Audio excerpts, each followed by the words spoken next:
Кадиров Руслан. 9 яшь. Барнаш урта мәктәбе.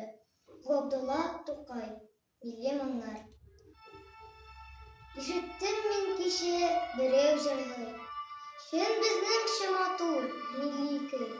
Башка килә уйлар төрле-төрле. Әллә нинди зарлы, моңлы көй. Өзлек кенә әйтеп бирә. Татар күңле ниләр сизгәнен. Мескен булып торган 300 елда тәкъдир безне ничек изгәнен. Күпме михнәт чиккән безнең халык. Күпме күз яшьләре түгелгән. Милли хисләр белән ялкынланып, сызлап чыга күңленнән.